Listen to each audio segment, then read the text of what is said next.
This Century 21 The Real Estate Center property video is presented by Gail Foster. Wow! Fabulous brick split level on corner lot, convenient to all Catonsville has to offer. Quick skip to RT 695 for easy commuting north and south. Freshly painted and move-in ready.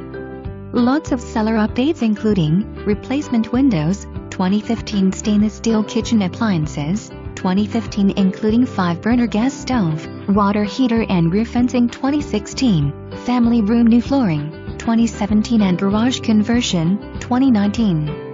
Over 1,700 square feet of beautiful living area west/spacious room sizes, master bath and lower level family room. See it soon! This one's a keeper. For more information, review the details below.